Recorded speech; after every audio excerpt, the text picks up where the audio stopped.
"You don't belong in this room," the senior director said without even looking up from the conference table, his voice cutting across the glass-walled boardroom like a decision already made, and the quiet hum of the projector seemed to pause as every head slowly turned toward the man holding a cleaning cloth near the whiteboard. Marcus Bennett didn't respond immediately. He simply wiped the last faint marker line from the surface and stepped aside as if he hadn't heard anything at all. The early morning sunlight streamed through the 32nd floor windows of the downtown Chicago office, casting long shadows across polished oak and leather chairs, the kind of room where million-dollar decisions were made before most people finished their first cup of coffee. Executives in tailored suits shifted slightly, some exchanging amused glances, others pretending not to notice, because the man standing near the screen wore a Navy janitor's uniform and plain black sneakers, and to them, that explained everything. The director leaned back in his chair and finally looked up, irritation settling across his face like he'd just discovered something out of place. "We're about to start a confidential executive strategy meeting," he added, slower this time, as if simplifying it for someone he assumed didn't understand. "You can finish cleaning later." A faint chuckle came from the far end of the table. Subtle but unmistakable. Marcus folded the cloth carefully and placed it into the cart beside him, his movements calm, unhurried, deliberate. He glanced briefly at the projector, then at the laptop already connected to the conference display, then back at the rows of executives who had already dismissed him without learning his name. He had seen this before, more times than he cared to count. At 24, standing outside a venture capital meeting where they asked if he was delivering lunch. At 31, being mistaken for building maintenance inside a company he was negotiating to acquire. The pattern never changed, only the rooms got bigger, the stakes higher, and the silence heavier. "Did security clear this floor?" another executive whispered quietly. "Not quiet enough." Someone else murmured, "Probably just cleaning crew." The director tapped his pen against the table, impatience growing. "Sir," he said, firmer now, "we need the room." Marcus nodded once, not in submission but in acknowledgement, then he reached toward the projector stand and adjusted the cable slightly. The screen flickered for a brief second before returning to the company's waiting slide template. A few executives frowned. Assuming he was simply finishing his task, the director exhaled sharply. "We're on a tight schedule," he said. "Please step out." Marcus turned slowly, meeting his gaze for the first time, calm, composed, unreadable, and in that brief moment something shifted, not enough for anyone to notice, but enough to change everything that followed. The room settled again, leather chairs creaked, coffee cups lifted, laptops opened, the air thick with authority and assumption. Marcus placed one hand lightly on the back of an empty chair near the screen, then looked once more at the executives who had already decided who he was, and without raising his voice, without changing his expression, he simply stayed where he stood as the director's patience finally ran out. "Janitor," he said, louder this time, "I said leave," and somewhere in the quiet, the projector fan continued to hum, waiting, just like Marcus Bennett. Marcus Bennett did not move. He simply rested his hand lightly against the back of the chair as the executives exchanged glances that carried more judgment than curiosity. The director leaned forward, clearly expecting compliance, but Marcus instead turned his attention to the screen, studying the blank presentation template as if confirming something only he understood. The room filled with subtle discomfort, not loud enough to stop the meeting but noticeable enough to slow it. A woman seated halfway down the table adjusted her tablet and whispered to the colleague beside her, asking quietly if maintenance had been scheduled this morning. The colleague shrugged, eyes still fixed on Marcus as if trying to understand why he had not left yet. The director cleared his throat and glanced toward the assistant near the door, silently signaling for help. The assistant hesitated, unsure whether the situation truly required intervention, because Marcus did not appear disruptive. He was simply standing there with calm composure, as if the room itself belonged to him. Marcus reached toward the projector remote resting near the laptop, then paused, not pressing anything, just adjusting its position slightly so it sat aligned with the edge of the table. A small detail that went unnoticed by most but caught the attention of a young analyst. Seated near the corner, she watched him carefully, noticing the confidence in his movements, not rushed, not uncertain, the kind of calm she usually saw from senior executives. The director sighed again, impatience growing. "We are about to begin," he said, tapping his watch. "You can return later." Marcus nodded once, still silent, then walked slowly toward the far side of the conference room. His cart rolling softly across the carpet, He stopped near the wall panel where the lighting controls were installed and adjusted the brightness slightly. The overhead lights softened just enough to make the screen clearer. A few executives blinked, surprised at the improvement, but none acknowledged it. Instead they interpreted it as routine maintenance. Marcus stepped back again, observing the room, his eyes briefly scanning the name placards placed in front of each executive, memorizing positions, hierarchy, dynamics. He noticed the director at the head of the table, the legal counsel seated beside him, the visiting consultants at the far end, all waiting for a presentation that had not yet begun. The young analyst leaned slightly toward her screen and noticed something unusual. The laptop connected to the projector already had a file open, not the usual company template, but something labeled with initials. She frowned slightly, wondering who had loaded it. The director noticed her hesitation and asked if everything was ready. She nodded quickly, though uncertainty lingered. Marcus adjusted the sleeve of his uniform, calm and unbothered. The memory of similar rooms flickered quietly in his mind, boardrooms where he had once been ignored, offices where he had been underestimated. Moments that shaped the quiet patience he carried now. The assistant near the door finally stepped forward, uncertain but trying to follow instruction. She approached Marcus carefully, lowering her voice. "Sir, we really need to start," she said politely. Marcus looked at her, his expression calm, respectful, and steady. He gave a small nod as if acknowledging her role, then glanced once more at the screen. The faint glow reflecting in his eyes, the director leaned back, convinced the situation was finally resolved. Some executives returned their attention to their notes, coffee cups lifted again, laptops opened wider, the room settled into anticipation, and Marcus Bennett remained exactly where he stood, quietly observing, as if waiting for a moment only he knew was coming.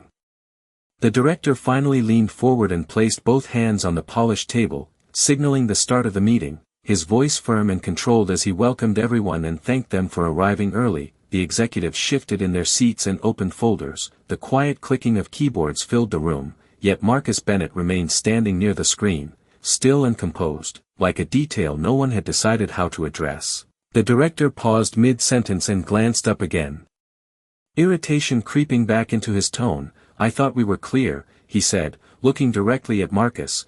"We are starting now." A few executives glanced at Marcus with visible annoyance. One consultant whispered that the cleaning staff usually finished before executives arrived. Another nodded, clearly uncomfortable. The young analyst in the corner continued watching Marcus, noticing how he did not react to the pressure. He simply observed the room with calm attention, as if measuring something invisible. The director turned toward the assistant again, this time less subtle. "Can someone escort him out so we can proceed?" he said. The assistant hesitated, then stepped toward the door and opened it slightly, signaling to someone in the hallway. Moments later a building operations coordinator appeared, a middle-aged man wearing a security badge. He stepped inside with a polite but cautious expression. "Sir," he said gently to Marcus, "they need to begin the meeting." Marcus looked at him calmly and nodded once, acknowledging the request without moving. The coordinator shifted slightly, unsure whether to insist further. The director exhaled sharply and shook his head.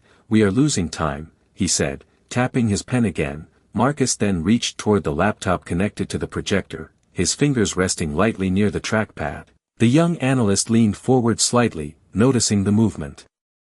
Her eyes flicked to the screen, where the faint glow of a loaded file waited behind the company template. She noticed initials again, subtle but present, MB. Her brow furrowed as curiosity replaced uncertainty. The coordinator stepped closer to Marcus, still polite. "We really need to clear the room," he repeated softly. Marcus finally spoke, his voice calm and steady. "Give me 1 minute." The words were simple, but the tone carried quiet certainty. The room fell slightly quieter. The director frowned, surprised that Marcus had spoken at all. 1 minute for what?" he asked. Marcus did not answer immediately. Instead he adjusted the laptop angle slightly. The projector flickered for a brief second. Several executives exchanged confused glances. The director leaned back, arms crossed, clearly losing patience. "This is not appropriate," he said. "We have senior leadership here." Marcus remained composed, his eyes steady on the screen. The young analyst glanced again at the file name, her pulse quickening as she noticed additional words appearing clearly now, something about acquisition strategy. She looked toward the director, uncertain whether to speak. The coordinator hesitated, sensing the tension building. The room grew quiet again. the soft hum of the projector filling the silence, and Marcus Bennett rested his hand lightly on the laptop, waiting for a moment that had finally arrived.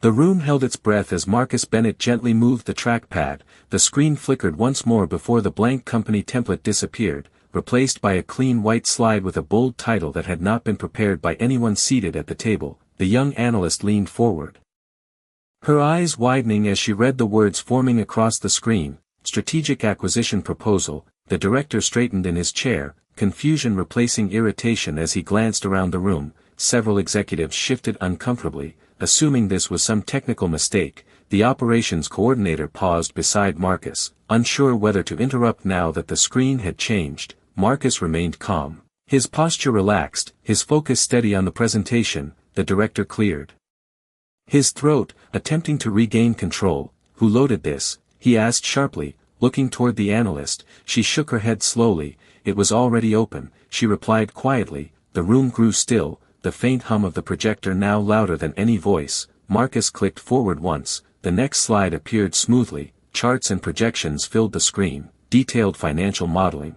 acquisition timelines, projected market expansion. The kind of presentation typically prepared weeks in advance by senior leadership. Several executives leaned forward instinctively, drawn in despite themselves. One consultant whispered to another that the numbers looked familiar. Another executive scanned the margins, noticing precise annotations and strategy markers. The director narrowed his eyes, still unwilling to accept what he was seeing.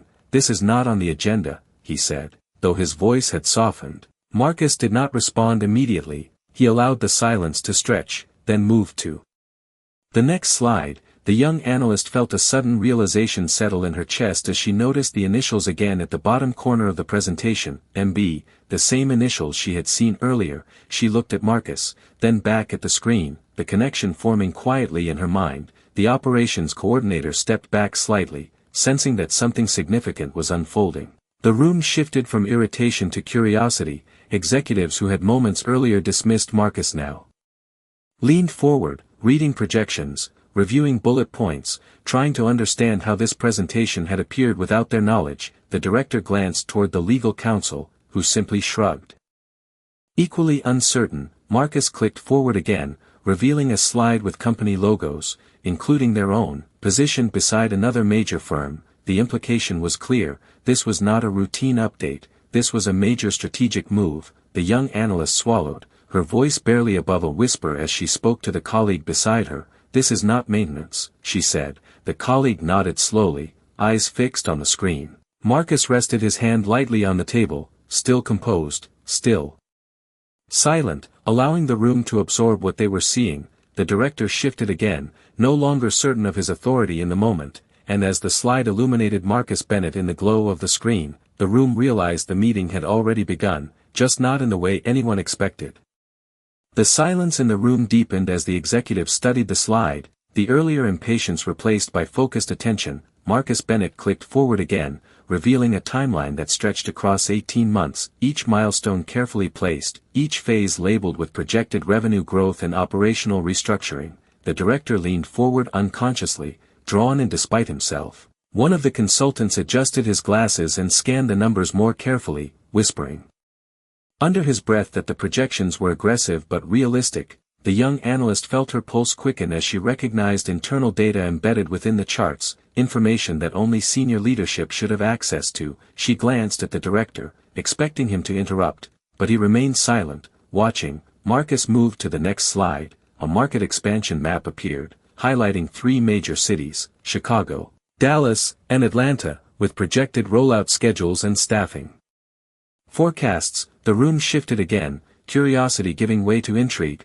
One executive reached for his tablet and began comparing figures. Another nodded slowly as if the strategy aligned with discussions that had never been finalized. The director finally spoke, his voice no longer sharp but cautious. "Where did this come from?" he asked. Marcus did not answer. Instead he advanced to another slide, the glow of the screen illuminating his calm expression. The young analyst noticed something new at the bottom of the slide, a subtitle that read Preliminary Board Review Draft. She inhaled quietly, realizing this was not just any presentation, this was something prepared for decision-makers. The operations coordinator stepped back toward the door, sensing that he was no longer needed. The room no longer saw Marcus as a distraction, they saw him as part of the moment. Marcus continued, revealing cost breakdowns, integration timelines, and leadership restructuring proposals. The executives leaned forward, flipping through their notes, trying to reconcile how they had not seen this material before. The director exchanged a glance with the legal counsel, both uncertain but increasingly attentive.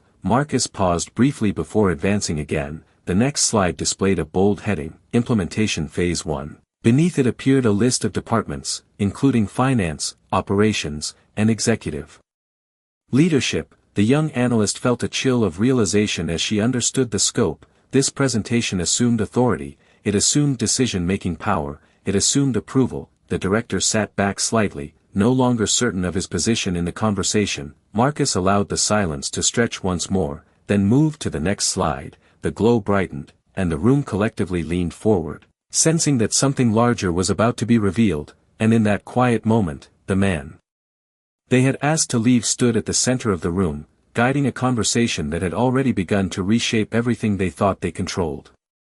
Marcus Bennett paused with his hand resting lightly on the laptop, the glow of the presentation reflecting across the polished conference table as the final chart faded into view. The executives leaned forward, their earlier certainty replaced by focused silence. The slide displayed projected valuation growth over 5 years, the numbers climbing steadily, supported by acquisition targets and operational restructuring plans. One consultant whispered that the projections aligned with industry trends. Another executive nodded slowly, already recalculating potential outcomes. The director shifted in his seat, no longer attempting to interrupt, his eyes fixed on the screen. Marcus clicked forward again, revealing a slide titled Leadership Transition Framework. The words alone caused several executives to straighten. The young analyst felt her breath catch as she scanned the bullet points outlining phased leadership adjustments, departmental realignment, and board-level restructuring. The room grew quieter, the air thick with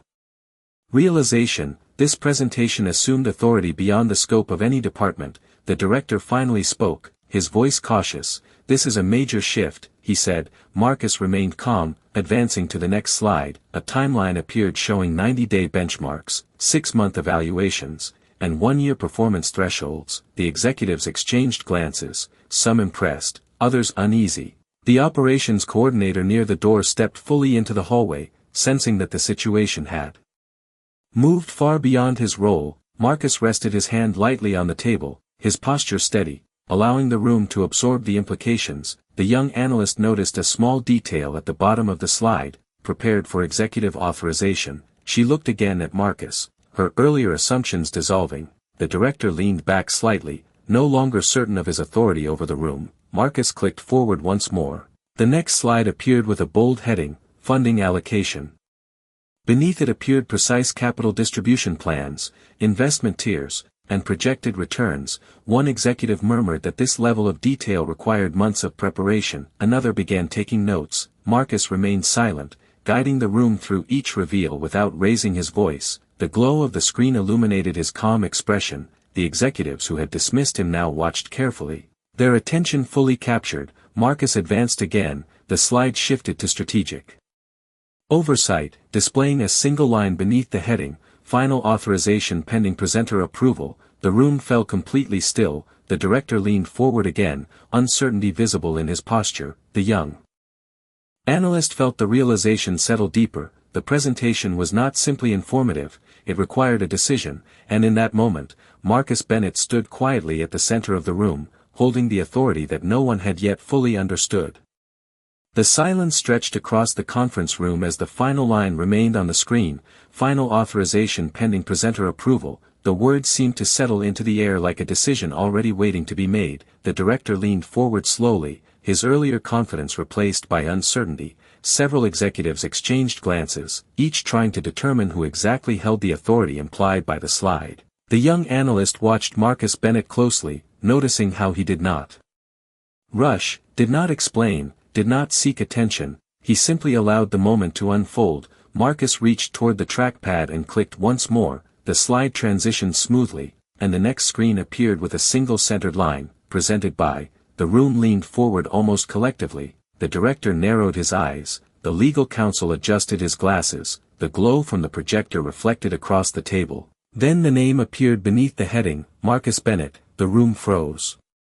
A quiet ripple moved through the executives as they read the name again. The young analyst felt her earlier suspicion solidify into certainty. The director looked from the screen to Marcus, confusion written clearly across his face. Marcus remained calm, standing beside the screen, his posture steady, his expression composed. He clicked forward once more. The next slide appeared, majority investor and strategic lead. The words landed heavier than any raised voice. Several executives sat back. Slowly, absorbing the implication, one consultant whispered under his breath, trying to recall where he had heard the name before. The legal counsel glanced at the director, silently confirming that this was not a mistake. Marcus finally spoke, his voice calm and measured. I believe you were waiting for this presentation. The room remained still. The director shifted in his seat, no longer certain how to respond. The young analyst lowered her eyes. Briefly, realizing the weight of the moment, Marcus stepped forward slightly, no longer standing at the edge of the room but at its center, the glow of the screen framing him. He advanced to the next slide, revealing ownership percentages and investment structures. The numbers confirmed everything. The executives leaned forward again, this time not with curiosity but with recognition. The director exhaled slowly. The earlier tension replaced by realization. Marcus continued calmly, guiding the presentation with quiet authority, and in that moment the room understood that the man they had asked to leave had been leading the meeting all along. The room remained frozen as the weight of Marcus Bennett's name settled across the polished table. The director slowly leaned back in his chair, the confidence he had carried earlier replaced with quiet recalculation. Several executives adjusted their posture, no longer relaxed but attentive. The young analyst lowered her tablet slightly, her eyes fixed on Marcus as if seeing him for the first time. The legal counsel cleared his throat softly, scanning the ownership percentages displayed on the screen. The numbers confirmed what the room was already beginning to understand. Marcus clicked forward again, revealing the next slide, board authorization pathway. Beneath it appeared a list of executive approvals required before implementation, but one name at the top stood apart, strategic lead authorization, Marcus Bennett. The silence deepened, one consultant exhaled quietly. Another executive folded his hands, processing the shift in authority that had just unfolded. The director glanced briefly at the door as if considering the moment, then returned his focus to Marcus, no longer interrupting. Marcus continued calmly, advancing to the next slide. A phased rollout plan appeared with departmental alignment and leadership transition scheduled over the next 12 months. The executives leaned forward again, this time with full attention, the earlier skepticism replaced by engagement. The young analyst noticed how the entire tone of the room had changed. Voices were quieter, movements slower. The authority in the space had shifted without Marcus raising his voice. Marcus rested his hand lightly on the table, allowing the room to absorb the plan, then advanced once more. The next slide displayed implementation approval pending. Beneath it a digital signature placeholder waited. The director looked at the screen, then at Marcus, uncertainty replaced by cautious respect. Marcus finally spoke again, his tone steady. The strategy begins once authorization is complete. The legal counsel nodded slowly, recognizing the structure. The executives exchanged glances, each realizing their role had shifted from decision-makers to participants in a plan already structured. Marcus stepped slightly forward, no longer positioned at the edge of the room, but fully at its center. The glow of the screen framed his calm expression, and in that quiet moment the entire conference room understood that the authority they had assumed belonged to someone else had already been standing among them all along. The room remained quiet as Marcus Bennett stood at the center of the conference table, the final authorization slide glowing softly behind him. The executives no longer shifted in their seats, no one reached for their phones, no one whispered. The earlier tension had transformed into focused attention. The director leaned forward slowly, his tone measured now. You prepared all of this, he said. Not as a question but as realization. Marcus nodded once, calm and composed. The young analyst watched carefully, noticing how the entire room now oriented toward him. The legal counsel glanced again at the ownership structure displayed on the previous slide, then folded his hands, acknowledging the authority that had already shifted. Marcus stepped slightly closer to the table, his voice steady and quiet. This company is entering a new phase, he said, and this strategy is designed to strengthen growth without disruption. The executives listened without interruption. Marcus clicked forward once more, the final slide appeared, a simple statement centered on the screen: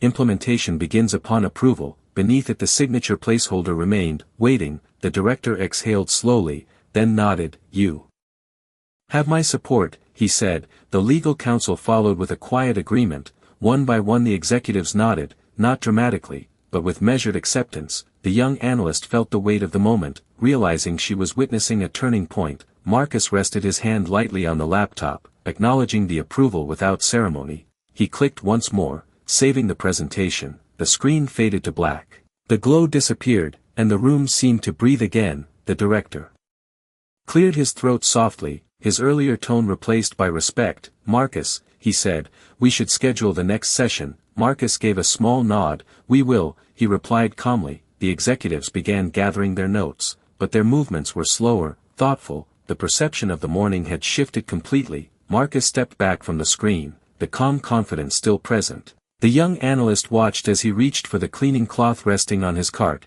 He folded it neatly. The same quiet gesture from earlier, but now the room understood the difference. The director stood as Marcus moved toward the door. Thank you, he said, and Marcus paused briefly, his expression composed. You asked me to leave earlier, he said calmly, not accusing, not emotional, simply stating the truth. The director lowered his eyes slightly, the room silent once more. Marcus continued, you did not see a janitor. He added quietly, you saw someone you assumed did not belong. The words settled into the air, not harsh, but undeniable. Marcus gave a slight nod, then walked toward the door. The executives watched in silence, and as he stepped into the hallway, the conference room remained still. The meeting had ended, but the standard had changed, and the quiet authority Marcus Bennett carried with him lingered long after he was gone.